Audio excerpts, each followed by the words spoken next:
Hello, good morning all of you. आवाज़, audio और video clear आ रहा है बेटा? तो कमेंट में बता दो। चलो, आज का टॉपिक स्टार्ट करते हैं। लास्ट क्लास में हम प्रियम्बल पढ़ रहे थे अपन, है ना? इंडियन कॉन्स्टिट्यूशन का प्रियम्बल।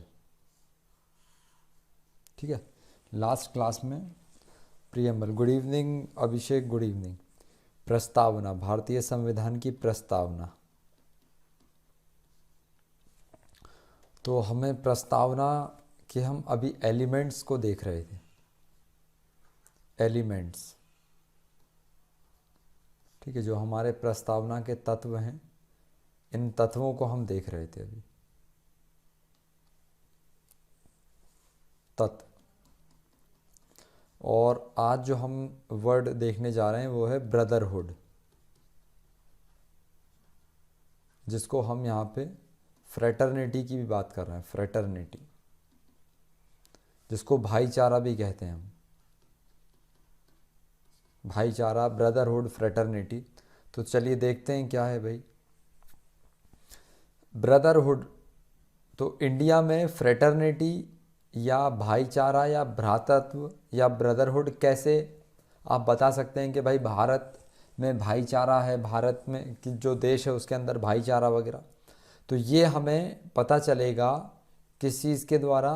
तो ये यहाँ पे बताया गया है, unity and integrity of the nation.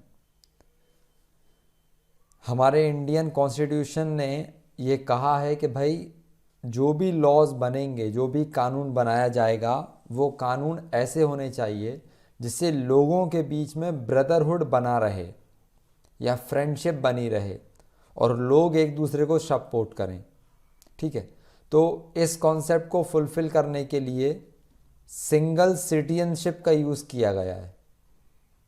Single citizenship का, तो ये आप याद रखिएगा कि एकल नागरिकता के द्वारा, अगर आपसे मान लीजिए प्रीलिम्स में पूछ लिया जाए या 3 मार्कर में पूछ लिया जाए कि भाई भ्रातृत्व कैसे अचीव किया जाएगा, कैसे प्राप्त किया जाएगा, फ्रेटर्निटी को कैसे आप बता सकते हैं कि इंडिया में फ्रेटर्निटी है, किस कॉन्सेप्ट के द्वारा?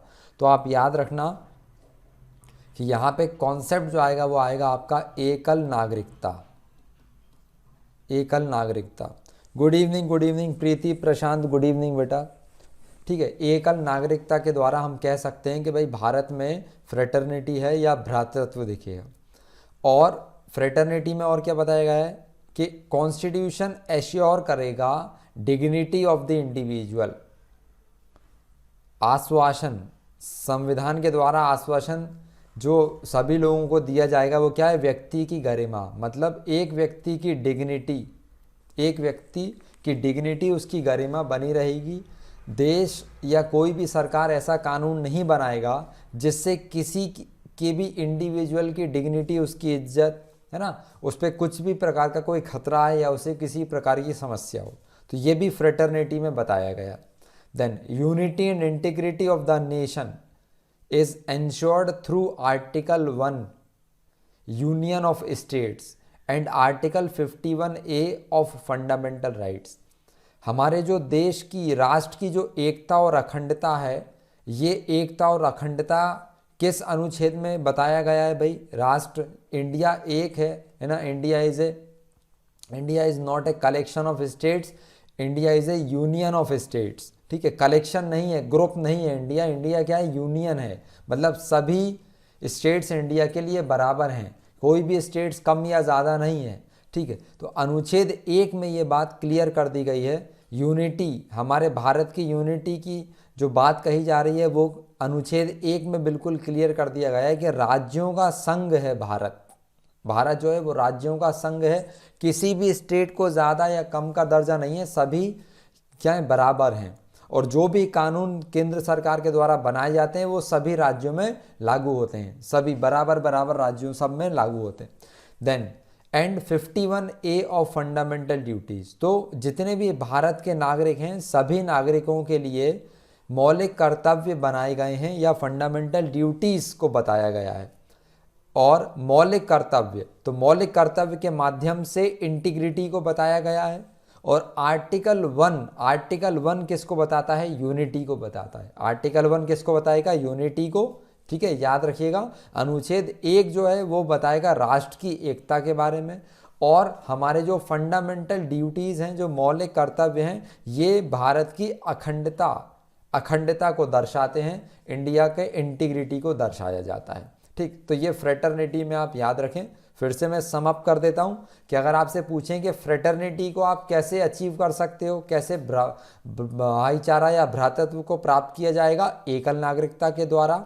देन यूनिटी कैसे? तो यूनिटी का कहाँ पे यूनिटी शो होती है भाई? तो आर्टिकल 1 में ही बताया गया है, यूनियन ऑफ स्टेट्स, मतलब सभी स्टेट्स बराबर हैं और सभी स्टेट्स एक साथ आए हैं, भारत में सम्मिलित हुए हैं। ठीक है, एक ही हैं सारे के सारे, मतलब सारे स्टेट्स एक हो जाएंगे तब वो एक अखंड भारत का निर्माण करेंगे, इंटीग्रेटेड इंडिया को, ठीक है, उसका गठन करेंगे, उसका निर्माण करेंगे। और इंटीग्रिटी मीन्स अखंडता कैसे प्राप्त की जाएगी या कैसे दर्शाई जाएगी? आर्टिकल 51A के द्वारा, जो है फंडामेंटल ड्यूटीज़। ठीक है, तो ये आप इसमें याद रखना। और इसका भाग 4 का पार्ट 4A ये हमारा फंडामेंटल ड्यूटीज़ का क्या है, यहाँ पे भाग है। अब हम देखते हैं आगे, नेक्स्ट देखते हैं। तो नेक्स्ट है हमारा दूसरा एक एलिमेंट, ठीक है, या नेक्स्ट एलिमेंट है डेमोक्रेटिक, लोकतंत्र। ठीक है, तो डेमोक्रेसी या डेमोक्रेटिक या लोकतंत्र या लोकतांत्रिक, ये क्या है, ये क्या कॉन्सेप्ट है? तो ये बहुत ही सिंपल सा कॉन्सेप्ट है। अगर कभी भी आपसे पूछें कि भाई what do you mean by democracy, democracy का क्या मतलब होता है, लोकतंत्र का क्या मतलब होता है, तो कमेंट में बताओ जरा, what do you mean by democracy? Democracy बताओ, what do you mean by democracy? Democracy का क्या मतलब है, कमेंट में बताइए। कम से कम शब्दों में बता दीजिए आप कि what do you mean by democracy. लोकतंत्र का क्या मतलब है? लोकतंत्र ये कोई नया वर्ड तो है नहीं, बहुत बार पूछ लेते हैं, 3 मार्कर में पूछ लिया गया है। ठीक है, या प्रीलिम्स में, या मान लीजिए आपसे इंटरव्यू में पूछ लिया जाए, भाई आप सिविल सर्विस के स्टूडेंट हो के डेमोक्रेसी क्या है, क्या होता है डेमोक्रेसी का मतलब? अच्छा, ये जो डेमोक्रेसी है, ये डेमोक्रेसी ओरिजिनल वर्ड है या ये कहीं से आया है? डेमोक्रेसी जो है ओरिजिनल वर्ड है या ये किसी से बना है? डेमोक्रेसी कमेंट में थोड़ा बताओ आप।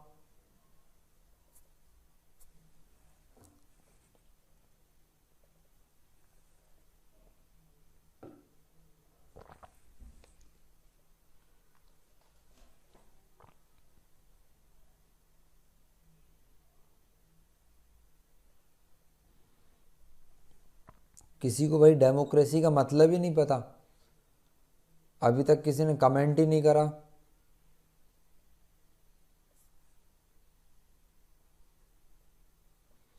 लोगों का तंत्र,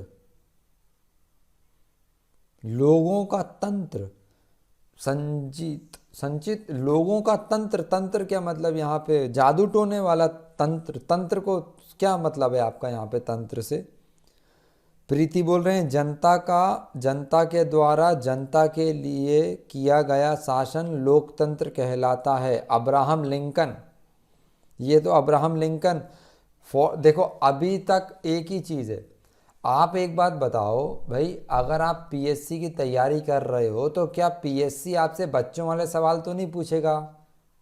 for the people, by the people, और एक और है ऑफ द पीपल। भाई ये तो हमें क्लास 6वीं में ही बता दिया जाता है, 6th क्लास में ही बता दिया है, of the people, for the people, by the people.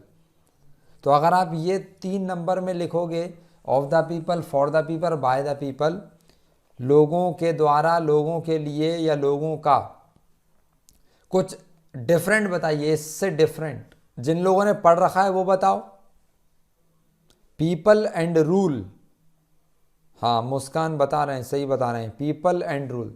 देखो बेटा, डेमोस एंड क्रेटिया, डेमोस का मतलब होता है पीपल और क्रेटिया का मतलब हो गया सिस्टम। सिस्टम, ठीक है। तो एक ऐसा सिस्टम जो किसके द्वारा बनाया जा रहा है, जो लोगों के द्वारा बनाया जा रहा है, एक ऐसा सिस्टम जो लोगों के द्वारा बनाया जा रहा है। सिस्टम एक ऐसा तंत्र, ये तंत्र हो गया जो अभी संचित ने कमेंट किया था ना, तंत्र, तो ये मतलब सिस्टम। तो लोग कैसे सिस्टम कर रहे हैं, या लोग यहां पे पार्टिसिपेट कर रहे हैं, पार्टिसिपेट। अच्छा एक चीज और बताइए कमेंट में कि डेमोक्रेसी कितने टाइप की होती हैं। कमेंट में जरा आंसर करके बताइए कितने टाइप की डेमोक्रेसी हैं, डेमोक्रेसी के कितने टाइप हैं, 1 2 3 4, कितने टाइप है डेमोक्रेसी के। बिल्कुल वीना ने भी सही बताया, डेमोस पीपल, क्रेसी में रूल बोल दो आप, सिस्टम बोल दो, सब चलेगा। 2 टाइप, मुस्कान ने आंसर दिया 2 टाइप के। तो अब अगला क्वेश्चन है कि कौन कौन से 2 टाइप हैं, 2 टाइप, कौन कौन से 2 टाइप बताओ, कमेंट करके बताओ कौन कौन से 2 टाइप। सुभाष 2 टाइप, बेटा कौन कौन से 2 टाइप। मुस्कान का आंसर आ गया डायरेक्ट एंड इनडायरेक्ट, बिल्कुल सही। चलो अब अगला क्वेश्चन बताओ कि डायरेक्ट किस देश में है, प्रत्यक्ष, हिंदी वाले बताएंगे। अब हिंदी वाले बच्चे बताओ प्रत्यक्ष लोकतंत्र किस देश में है और अप्रत्यक्ष लोकतंत्र किस देश में है, डायरेक्ट एंड इनडायरेक्ट। इंग्लिश वाले रुक जाओ अभी, हिंदी वाले बच्चे बताओ प्रत्यक्ष और अप्रत्यक्ष। प्रीति बिल्कुल ठीक है। अब हिंदी वाले बच्चे बताओ। सुभाष सोशलिस्ट, बेटा सोशलिस्ट तो है ही नहीं, डेमोक्रेसी और सोशलिस्ट तो दोनों अलग अलग कॉन्सेप्ट हैं। सोशलिस्ट का तो यहाँ कोई नाम ही नहीं है, कुछ मतलब ही नहीं है सोशलिस्ट का। बताओ भाई हिंदी वाले, हिंदी वाले बताइए कि प्रत्यक्ष लोकतंत्र कहाँ पर है, और इंग्लिश वाले बताइए कि अप्रत्यक्ष लोकतंत्र कहाँ पर है ना। सवाल जवाब पूछते रहेंगे तो आपकी भी बुद्धि चलती रहेगी, नहीं तो हमारा काम तो प्रवचन देने का है, हम तो प्रवचन देकर निकल लेंगे। स्विट्जरलैंड, हाँ बेटा हिंदी बिल्कुल सही बताया, स्विज, स्विज, स्विज, स्विट्जरलैंड। और इंग्लिश वाले बच्चे बताओ इनडायरेक्ट डेमोक्रेसी कहां पर है, बताओ भाई इंग्लिश के होनहार विद्यार्थियों। इंग्लिश, यूएसए, ज्यादा दूर मत जाओ बेटा, इंडिया में भी तो है। अमेरिका क्यों जा रहे हो, फालतू कोरोना फैल रहा है। मुस्कान इंडिया में भी तो है, कनाडा, इंडिया, बिल्कुल। अच्छा स्विस के अलावा हिंदी वाले एक और एग्जाम्पल बता सकते हैं डायरेक्ट का, हिंदी के जो बच्चे हैं वो एक और एग्जाम्पल बताओ डायरेक्ट डेमोक्रेसी का। जैसे यहां पे हमने यूएसए, कनाडा, इंडिया, तो वैसे ही एक आध कोई और एग्जाम्पल पता है भाई हिंदी वाले बच्चों को डायरेक्ट प्रत्यक्ष लोकतंत्र का, प्रत्यक्ष लोकतंत्र का। स्विट्जरलैंड में प्रत्यक्ष, प्रीति बिल्कुल सही बताया। एक और बताओ स्विट्जरलैंड के अलावा, स्विस नाम तो बहुत कॉमन हो गया स्विट्जरलैंड, एक और नाम बताइए।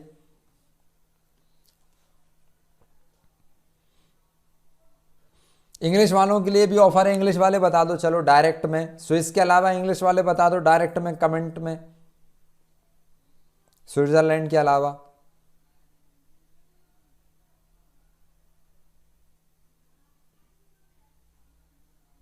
स्विट्जरलैंड तो इतना कॉमन है कि पेपर पूछता भी नहीं है शर्म के मारे, इतना कॉमन है स्विट्जरलैंड।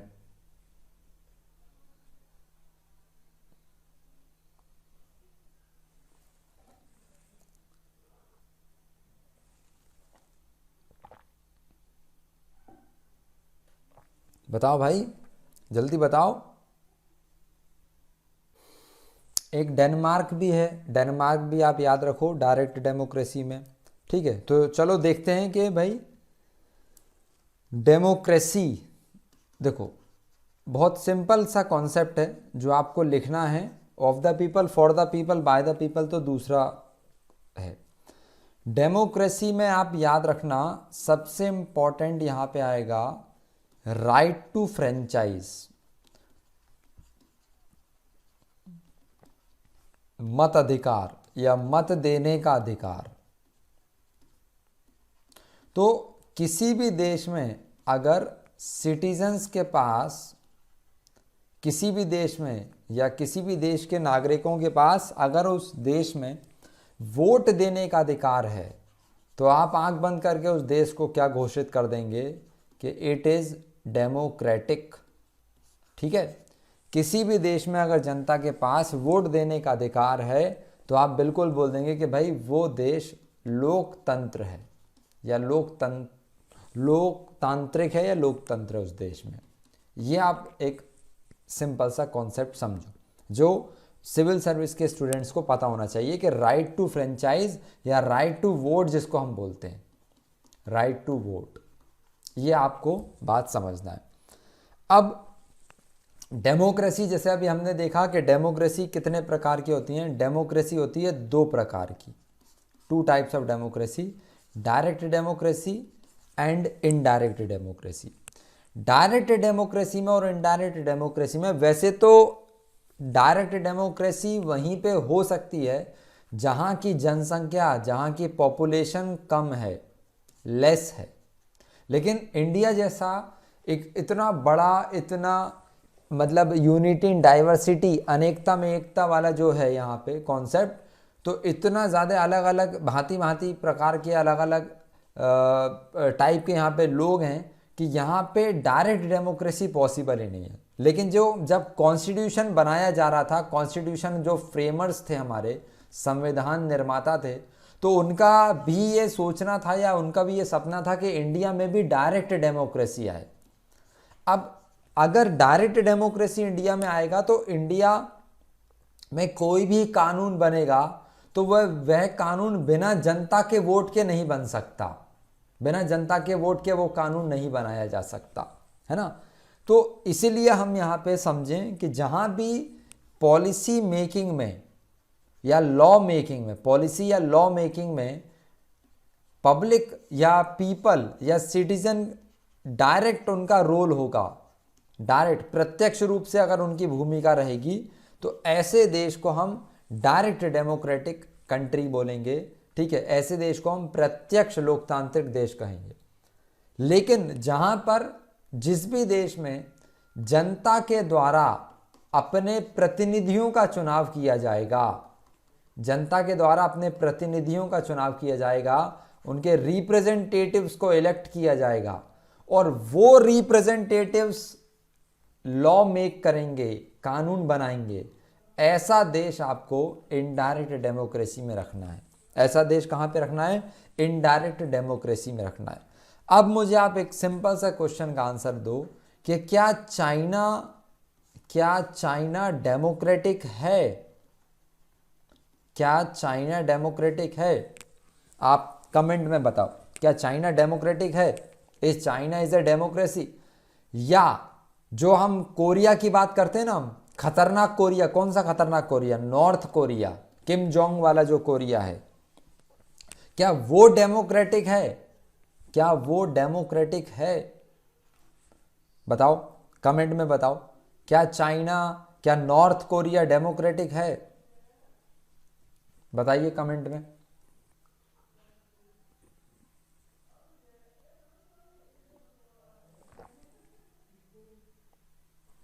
नो आंसर आ गया, नो,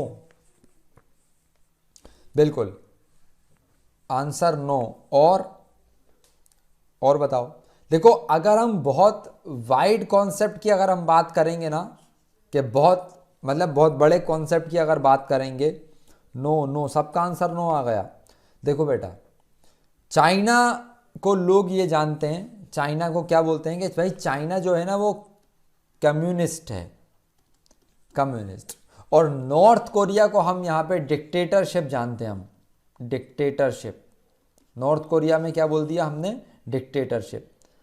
तो आप एक बात को ध्यान रखो, चाइना में जो गवर्नमेंट का फॉर्मेशन होगा, या चाइना में भी तो इलेक्शन होता है, ठीक है, और इलेक्शन तो नॉर्थ कोरिया में भी होता है, नॉर्थ कोरिया में भी इलेक्शन होता है, और इलेक्शन तो चाइना में भी होता है। चाइना में जो रूल है वो सिंगल पार्टी रूल है, सिंगल पार्टी रूल। और नॉर्थ कोरिया में भी जो रूल है वो ये भी सिंगल पार्टी रूल है, ठीक है। लेकिन नॉर्थ कोरिया के लोगों के पास भी तो वोट देने का अधिकार है। हालांकि बस यही है कि वहां पे एक ही उनका रहेगा, बंदा एक ही खड़ा होगा मेंबर, और चाइना में भी एक को ही वोट दिया जा सकता है। तो जहां भी लोगों के पास वोट देने का अधिकार होता है, जहां भी लोगों के पास वोट देने का अधिकार होता है, ऐसा देश क्या कहलाएगा? ऐसा देश क्या कहलाएगा? डेमोक्रेटिक कहलाएगा, है ना। हम दो प्रकार से अपने मतलब किसी भी कंट्री को टू टाइप से हम डिफाइन करते हैं। एक वहां के सिटीजन के कॉन्सेप्ट में कंट्री को डिफाइन किया जाता है, और दूसरा गवर्नमेंट के फॉर्म में डिफाइन किया जाता है। तो अगर हम सिटीजन के फॉर्म में बोलेंगे तो सिटीजन के फॉर्म में यहां पे हम बात रखेंगे डेमोक्रेसी का, ठीक है। और गवर्नमेंट के फॉर्म में अगर हम कंट्री को डिफाइन करेंगे तो यहां पे हम एक वर्ड का यूज करेंगे, और जो हमारा वर्ड क्या होगा? रिपब्लिक होगा। क्यों? क्योंकि हमारे जो गवर्नमेंट में जो सर्वोच्च पद है, वो सर्वोच्च पद किसका है? प्रेसिडेंट का, ठीक है। या हमारे फर्स्ट सिटीजन हैं, फर्स्ट सिटीजन इंडिया के, या जो हमारे देश के प्रधान है ना। तो ये इस कॉन्सेप्ट में हम देखेंगे तो हमारा इंडिया यहाँ पे क्या होगा? रिपब्लिक होगा। तो अगर हम अपने नेशन के हेड की बात करेंगे, नेशंस हेड की जब हम बात करेंगे, तब आप ये बोल सकते हैं कि भाई China is not a Republic country, it is communist, it is communist. And north Korea is also not a Republic country, it is dictator. यहां पे भी आप डिक्टेटर की बात कर दोगे, ठीक है। और अभी तो मैं आपको बताऊं, पुतिन जी का तो नाम सुना ही होगा आपने। पुतिन जी ने अभी लेटेस्ट में क्या संशोधन करवाया है कॉन्स्टिट्यूशन में? बताइए, कमेंट में बताइए, क्या संशोधन करवाया है भाई पुतिन साहब ने? पुतिन साहब कहां के राष्ट्रपति हैं बताओ? Vladimir Putin. उन्होंने अभी क्या लेटेस्ट में चेंज करवाया है? क्या अमेंडमेंट करवाया है? क्या संशोधन करवाया है अभी पुतिन साहब ने? बताओ भाई, कमेंट में बताओ।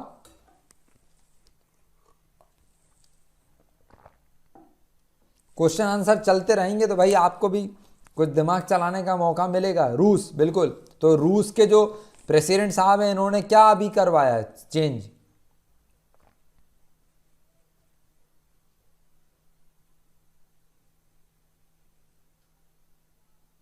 इन्होंने 60 साल तक अपने आप को रूस का प्रेसिडेंट घोषित करवा दिया। वो गद्दी पे विराजमान रहेंगे 60 साल तक। जो व्लादिमीर पुतिन साहब हैं, वह रूस के जो, हाँ, उनका टेन्योर इंक्रीज करवा दिया। बिल्कुल, ये भी कह सकते हैं 60 ईयर्स तक वो अपनी गद्दी पे बैठे रहेंगे। उनको 60 साल तक कोई नहीं हटा सकता। और ऐसा ही कॉन्सेप्ट चाइना में है। चाइना में सर्वोच्च पद पे कौन है? नाम क्या है उस व्यक्ति का जो चाइना में सबसे ऊपर पद पे है? नाम बताओ।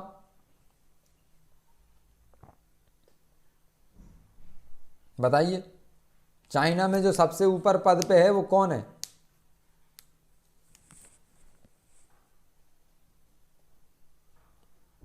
नाम बताओ, कौन है भाई चाइना का प्रमुख?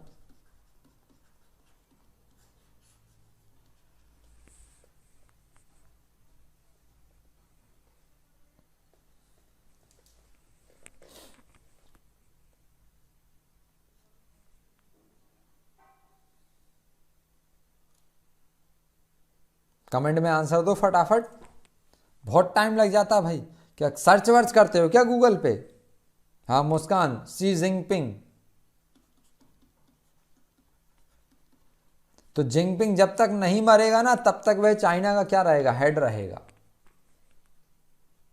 तो वह चाइना में चल रहा है ये वाला कॉन्सेप्ट, ठीक है। तो इसीलिए तो जिस भी देश के हेड परमानेंट हो जाते हैं, ठीक है, जिस भी देश के जो हेड होते हैं वो परमानेंट हो जाते हैं, तो हम उस देश को ये बोल सकते हैं कि भैया वहां पे रिपब्लिक का कॉन्सेप्ट नहीं बनाया जाएगा, उधर रिपब्लिक नहीं आएगा। वहाँ पे आप दूसरा कॉन्सेप्ट कुछ भी लगा सकते हैं, जैसे नॉर्थ कोरिया में आपने डिक्टेटर कह दिया है ना, और चाइना में आपने कम्युनिस्ट कह दिया, ये सब चीज़ें आ सकती हैं। लेकिन अगर लोग अपने तानाशाह को भी चुन रहे हैं, अगर लोग उसके ऊपर जो उसके देश में जो सर्वोच्च पद है उसके लिए भी अगर लोग चुनाव कर रहे हैं, तो फिर हम यहाँ पे याद रखेंगे कि भाई लोगों के द्वारा अगर इलेक्शन में पार्ट लिया जा रहा है तो वह देश जो होगा वह डेमोक्रेटिक हो जाएगा। ठीक है, तो ये चीज़ आप याद रखना, डेमोक्रेसी का एक नया चीज़ आप याद रखना, पहले भी हमने क्लास में पढ़ा है लेकिन अब भी आप इसको याद रखें, इसको भूलें नहीं। ठीक, तो देखते हैं, भारत प्रतिनिधि संसदीय लोकतंत्र का पालन करता है। India follows representative parliamentary democracy, representative parliamentary democracy. अब प्रतिनिधि या प्रतिनिधित्व संसदीय लोकतंत्र, इसको समझ लो आप, प्रतिनिधित्व रिप्रेजेंटेटिव पार्लियामेंट्री डेमोक्रेसी, प्रतिनिधि संसदीय लोकतंत्र। देखो क्या होगा, हमारे देश की ये जो जनता है पूरी, ये जनता अपने बीच में से अपने ऊपर शासन करने के लिए, ठीक है, जनता, ठीक है, पीपल अपने बीच में से अपने ऊपर शासन करने के लिए, रूल करने के लिए किसका चुनाव करते हैं? अपने रिप्रेजेंटेटिव का चुनाव करते हैं, अपने अपने रिप्रेजेंटेटिव को भेजते हैं और बोलते हैं कि आप जाइए और आप संसद में विराजमान हो जाइए। ठीक है, आप सरकार का गठन करिए, आप सरकार बनाइए और हमारे ऊपर क्या करिए? हमारे ऊपर शासन करिए, हमारे ऊपर रूल करिए। तो यही कॉन्सेप्ट है रिप्रेजेंटेटिव पार्लियामेंट्री डेमोक्रेसी का। डेमोक्रेसी का मतलब राइट टू वोट, पार्लियामेंट का मतलब, रिप्रेजेंटेटिव पार्लियामेंट का मतलब क्या हो गया कि जो राइट टू वोट के द्वारा, जो मतदान के द्वारा रिप्रेजेंटेटिव चुने जाएंगे, वह कहाँ विराजमान हो जाएंगे? वह संसद में, पार्लियामेंट में जाकर बैठ जाएंगे। तो यही कॉन्सेप्ट इंडिया में लागू होता है, जिसको हम बोलते हैं रिप्रेजेंटेटिव पार्लियामेंट्री डेमोक्रेसी। अब it is an indirect form of democracy. तो जो रिप्रेजेंटेटिव पार्लियामेंट्री डेमोक्रेसी होती है ना, वो इनडायरेक्ट फॉर्म ऑफ डेमोक्रेसी है यहाँ पे। मतलब इंडिया में इनडायरेक्ट फॉर्म ऑफ डेमोक्रेसी है। लोकतंत्र यहाँ पे क्या है? अप्रत्यक्ष है लोकतंत्र। ठीक है, people elect representatives to exercise the functions of government. लोग सरकार बनाने के लिए प्रतिनिधियों का चुनाव करते हैं। तो लोग क्या करते हैं? लोगों के द्वारा सरकार का निर्माण होता है और मतलब मंत्री वगैरह बनाए जाते हैं। तो कैसे मंत्री बनते हैं भाई? कि लोग अपने बीच में से प्रतिनिधियों का चुनाव करते हैं और वह व्यक्ति जाकर संसद में बैठता है और संसद के द्वारा सरकार का क्या किया जाता है भाई? गठन किया जाता है। लेकिन अगर हम स्विस की बात करेंगे, अगर हम डेनमार्क की बात करेंगे, तो यहां पे क्या होगा बेटा? यहां पे जनता के द्वारा सीधे सरकार का गठन किया जाएगा। हम सरकार में, अब हमें तो पता नहीं है कि भाई जो हमारा रिप्रेजेंटेटिव है वो मंत्री बनेगा या नहीं बनेगा, ये तो हमें नहीं पता। तो हम प्रतिनिधियों का चुनाव करते हैं। और स्विट्जरलैंड और डेनमार्क में क्या होता है? यहां पर डायरेक्ट किसका चुनाव हो जाता है भाई? मिनिस्टर्स का चुनाव हो जाता है। ठीक है, अब एग्जीक्यूटिव कार्यकारी, यहां पे कार्यकारी और एग्जीक्यूटिव का सिंपल मतलब है बेटा सरकार, गवर्नमेंट। ठीक है, तो एग्जीक्यूटिव गवर्नमेंट क्या करेगी? Government is responsible to the legislature. और यहां पे लेजिस्लेचर का मतलब क्या हो गया? कार्यकारी अपनी सभी नीतियों मतलब पॉलिसी या लॉज, ठीक है, पॉलिसीज एंड एक्शंस यहां पे क्या हो गए? एक्शंस हो गए यहां पे लॉज एंड ऑर्डर्स। जैसे अभी 3 कृषि कानून बने ना, तो ये इनके क्या हो गया? एक्शन हो गया। और जनधन योजना और बहुत सारी योजनाएं जो आ रही हैं वो सब पॉलिसीज हो गई है ना, तो जो आई थी योजनाएं, और मतलब बहुत सारी योजनाएं हैं एक्सेट्रा एक्सेट्रा। तो कार्यकारी सरकार जितनी भी पॉलिसीज बनाती है या जो भी एक्शंस लेती है, जो भी कानून निर्माण करती है, ये इन पॉलिसीज को बनाना, क्यों बनाया, क्या कर होगा इन पॉलिसी से या लॉस क्यों बनाए, इनके लिए वो रेस्पॉन्सिबल रहेगी। और रेस्पॉन्सिबल किसके लिए, किसके प्रति रहेगी, लेजिस्लेचर। तो कार्यकारी अपने सभी नीतियों और कार्यों के लिए विधायिका के प्रति क्या होती है, जिम्मेदार। यहाँ पे विधायिका का क्या मतलब है, विधायिका का सिंपल मतलब क्या है बेटा, संसद। संसद के प्रति क्या रहेगी, जिम्मेदार रहेगी। कौन, गवर्नमेंट ऑफ इंडिया, एग्जीक्यूटिव। ठीक है, तो ये सिंपल सा कॉन्सेप्ट है। और ये सब कुछ कवर होता है किस में कवर होता है बेटा, डेमोक्रेसी में। चलो और आगे देखते हैं। अब यहां तक क्लियर है ना। चलो, फीचर्स ऑफ डेमोक्रेसी, लोकतंत्र की विशेषताएं। यूनिवर्सल एडल्ट फ्रेंचाइज, तो वो मैंने आपको बताया ही है कि भाई 18 साल से ऊपर के जो भी लोग रहेंगे सब क्या करेंगे भाई, सब वोट देंगे, है ना। और इंडिपेंडेंट जुडिशरी, स्वतंत्र न्यायपालिका, न्यायपालिका स्वतंत्र रहेगा। स्वतंत्र का मतलब यहां पे ये है न्यायपालिका का कि पार्लियामेंट या गवर्नमेंट, पार्लियामेंट या गवर्नमेंट, ठीक है, कंट्रोल नहीं कर सकते किसको, कोर्ट्स को।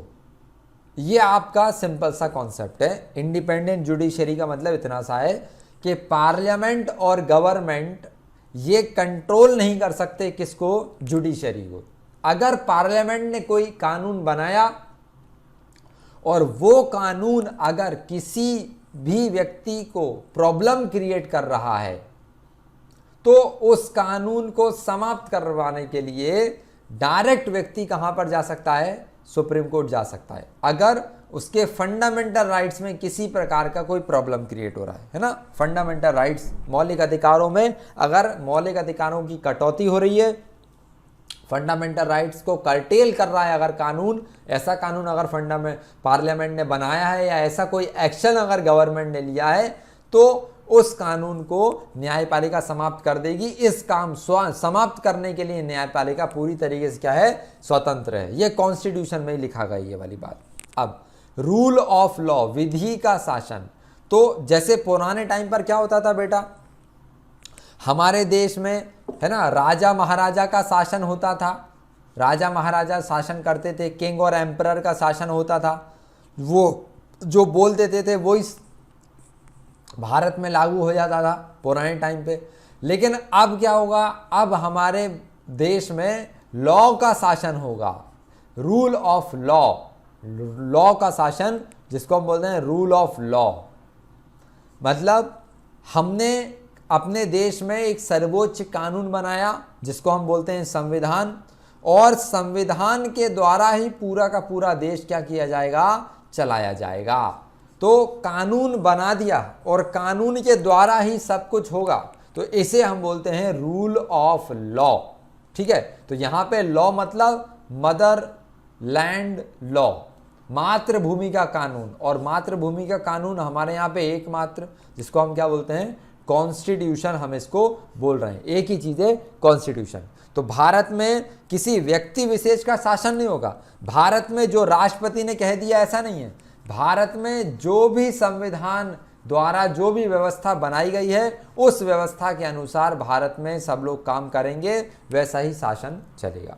एंड पीरियोडिक इलेक्शंस, आवधिक चुनाव, मतलब हमारे इंडिया में समय समय पर इलेक्शन होते रहेंगे। ऐसा नहीं कि एक पार्टी ने गवर्नमेंट अपना बना लिया तो अब वो अनंत काल तक वही है। तो ये सब डेमोक्रेसी का कॉन्सेप्ट है, ये सब डेमोक्रेसी में कवर होता है। Periodic election, rule of law, independent judiciary, universal adult franchise. तो अगर आपको 3 मार्कर का कोई क्वेश्चन बने कि बताएं लोकतंत्र की विशेषताएं बताएं, या प्री में बने कि निम्न में से कौन सी लोकतंत्र की विशेषता है या नहीं है, तो याद रखना मताधिकार है, न्यायपालिका है, विधि का शासन है और समय समय पर चुनाव। ये सब आपको पता होना चाहिए। ये सिंपल सी चीज़ है।